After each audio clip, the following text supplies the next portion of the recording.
Hello there guys, and welcome back to the channel. Now in today's video we're going to be discussing 5 worst design champions in Marvel Contest of Champions in my opinion. Now first things first, before we get into the list, this is not a list of 5 worst champions in a game, because that would be a completely different list, and this is also largely will ignore very old champions from 2015 2016, or if I will be mentioning those champions, that will not be because their abilities are outdated or there's simply not enough of them. It will be because the base core, the base idea of these champions, even upon the time of release, was completely wrong, failed, and never worked in the first place. Now to start off the list, we have a nice little champion called Korg. Now, Korg largely represents pretty much everything I hate in the champion. And that is the simple fact that everything about this champion is designed to kill you. To grab your cash, to grab your potions, to grab your revives, and to give you as miserable time as possible when you are trying to face him. And for quite a long time in Marvel Contest of Champions, before people learned how to play around him, and there are still many who hasn't, he represented just that. He was doom, despair, and demise on any Alliance War map and any quest where you faced him. And why this champion is so much more hated than pretty much any other defense champion, it is a simple fact that that is his singular purpose. Any other defensive champion, you name MODOK, you name Medusa, you name whoever, has some sort of offensive utility. Iron Man Infinity War can be used offensively because he has decent amount of utility, even though his prior design goal clearly seems to be set on defense. MODOK, definitely a defensive champion, however that level 1 with ability to reverse power gain and heal, plus the incinerates on heavy attack, does provide him with some offensive tools, and occasionally he can come in use. Now Korg, however, literally offers you nothing as a player who owns him, aside from the fact that you can place him on Alliance War defense, sit back, wait, and hopefully see other players struggle fighting him. When it comes to your account progression, when it comes to you clearing your own quest lines or going into your Alliance quest, he gives you pretty much nothing. He can be replaced by more or less any vanilla attacker from 2015 at similar rank. His damage output is garbage.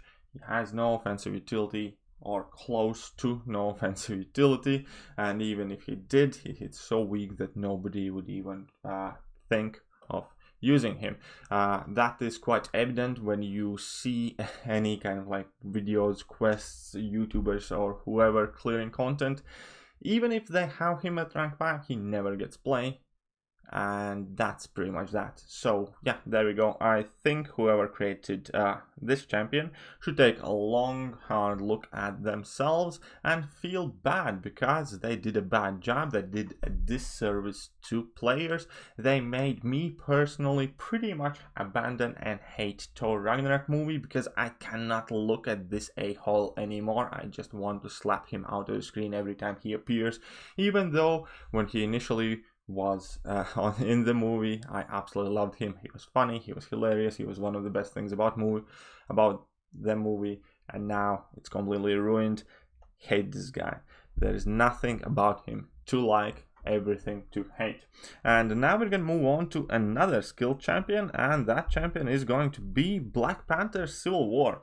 Now Black Panther Civil War is another champion that had a lot of promise, and it just doesn't work.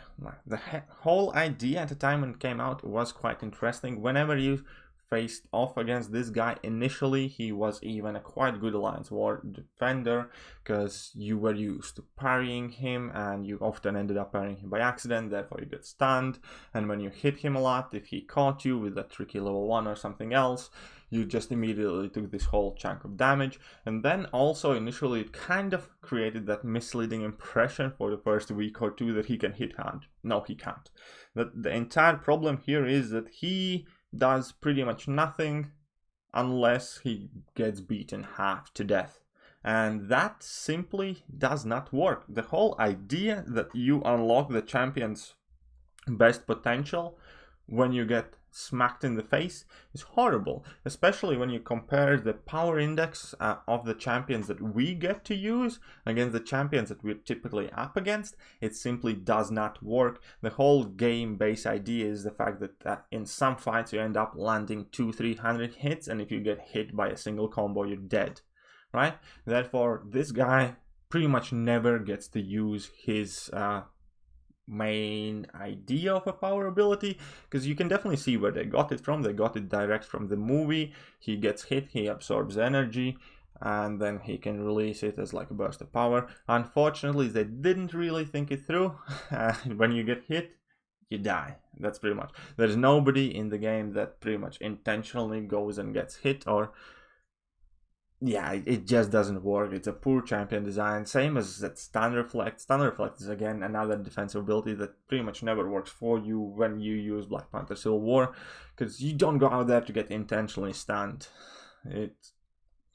It's yeah, and then all the other additional weak damage, the bleeds don't stack, so on and so forth. And that kinetic absorption ability would be fine if he had something else, but that was clearly the main kind of focal point behind the character, and it doesn't work. It doesn't work on any level if you are the person using this guy.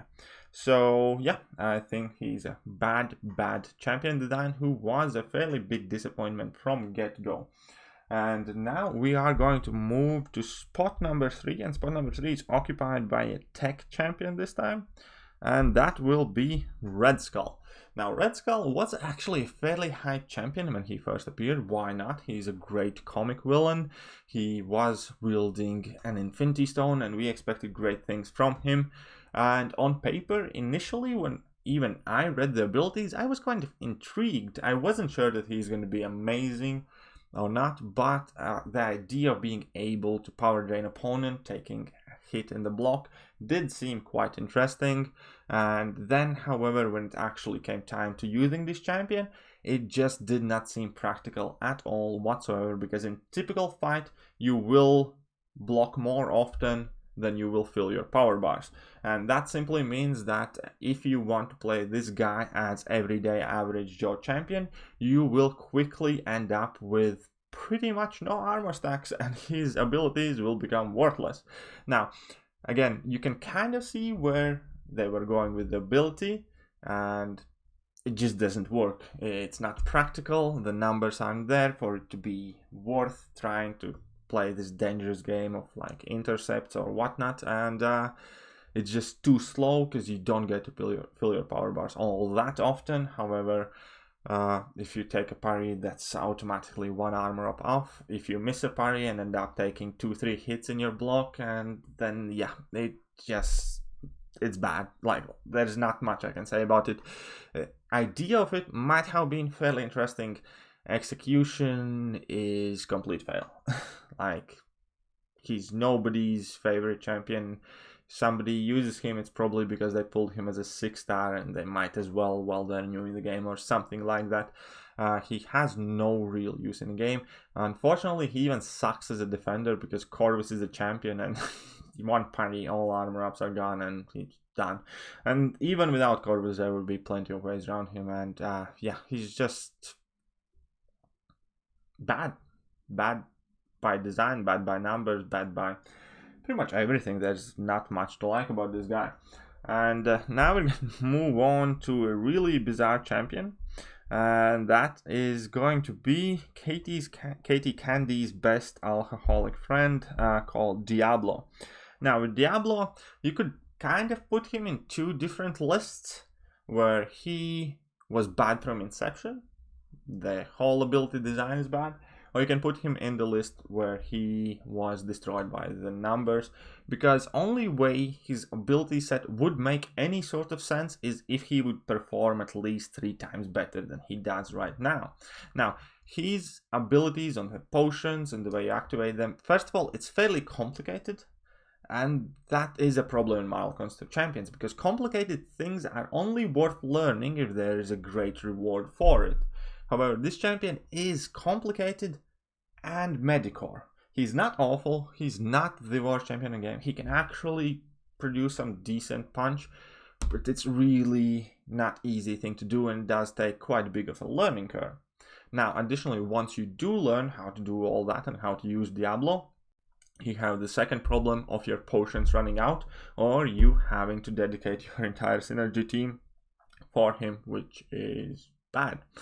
And yeah, so here we are with a champion that is kind of up in there. He could be a great champion if the effects of potions would be immensely more powerful, would give him crazy amount of damage, and then he would simply burn out within a fight or two. But then he would be a champion that you can take in for a fight or two as your problem solver, but he doesn't solve any problems, or at least he doesn't solve them better than the champions we already have.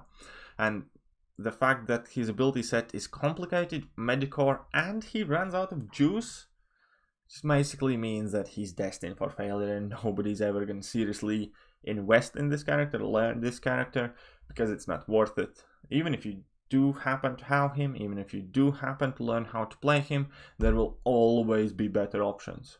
He does nothing the best, and he runs out of juice a couple of fights down the line. So yeah, just super disappointing champion design, I guess.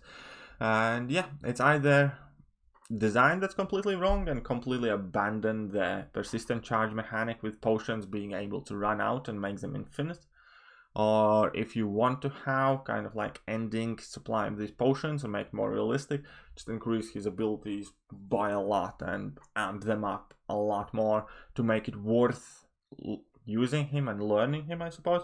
But right now he's a champion that is very new to the game and a complete failure.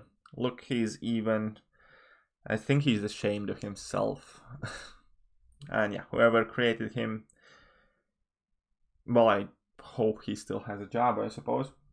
And numero uno, number one, the champion that from get-go was the biggest flop, the biggest fail, and offered nothing for players, is Groot. Now, Groot, as a gentle giant, is a quite old champion. However, he does have a fairly kind of central ability set, and you have a clear idea of how he was supposed to function. The base idea is whenever you receive a critical hit, you gain this gentle giant charge thing, and then when you get pissed off, you get loads of furies, cruelties, and stuff like that. And just like we pretty much discussed with Black Panther Civil War, it just does not work. When you force us to use our champions against the competition, the fact of the matter is, if you get hit, you're gonna die. And he just does not work in real world. Well, without getting hit, he has absolutely no utility kit. Now, he has ability to shrug off debuffs 50% fight faster, which is cool, I suppose, whatever. He's bleed immune, fine, there are plenty of bleed immune characters, but outside of these buffs, he can only get while getting hit in the face like a piece of firewood. He has nothing going for him. He has some minimal regen on level 2, level 1 penetrates some armor, and level 3 apparently has bleed, which I didn't even know, and it doesn't really make much sense, but level 3 has bleed, and there is nothing to this character aside from the fact that he gets these charges when he gets hit. And that, once again, is fundamentally wrong idea, where I think pretty much any future champion of MCOC should move away from. Or at least, if you have these abilities that do trigger when you get hit in the face a lot, they should be secondary, kind of just FYI. Also, he has some sort of defensive stuff. Every champion should have some ability set when they are being offensive, when they're attacking, when they're filling the power bars, and they're doing something else but getting hit. Because as I have been saying throughout this video time and time again, when you play any kind of relatively difficult content to your progression level, typically the chances are, if you get hit by a combo, you're dead or almost dead. You cannot definitely face your game plan on eating 10 combos, hoping that opponent is gonna crit a lot and then you're gonna go berserk. Just doesn't work. sucks. Nobody likes Groot. Nobody liked Groot ever. I remember when I was new to the game and I had extremely limited amount of 4 stars and I was doing arena, I made sure I don't use Groot. I was using 3 stars over Groot or something like, even though it gave a lot less points, because he's so miserable and pathetic to use an attack. There's absolutely no punching power. It's annoying to play him, and there is, yeah, just nothing good about the champion aside from potential of gaining some damage if you get hit in the face a lot. And yeah, it's just once again a horrible champion design that has been a complete fail since day one when he came out, and somehow he has managed like 3.5 years in the game now without a rework, when in my opinion this is a champion that needs that rework the most. But yeah, I think that will do for today's video, and let me know what you guys think. Who do you think is worst champion design? Now do remember, I'm not making a list of worst champions here, and I'm not making a list of kind of like the worst abilities or just the poorest numbers or overall poorest performance. It's just the base idea, the core mechanics that are poorly designed. Like I know for a fact everybody is going to be dipping on Ebony Maw, for instance, but Ebony Maw is a solid character that has been absolutely ruined by numbers, which, as a segue, is probably gonna be one of my next videos. Top 5 god tier champions that Kabam ruined by butchering their numbers. But yeah, that will do for today. I hope you guys enjoyed the video. Let me know what you think. What are your lists and your suggestions? And I'm gonna catch you guys soon. See ya!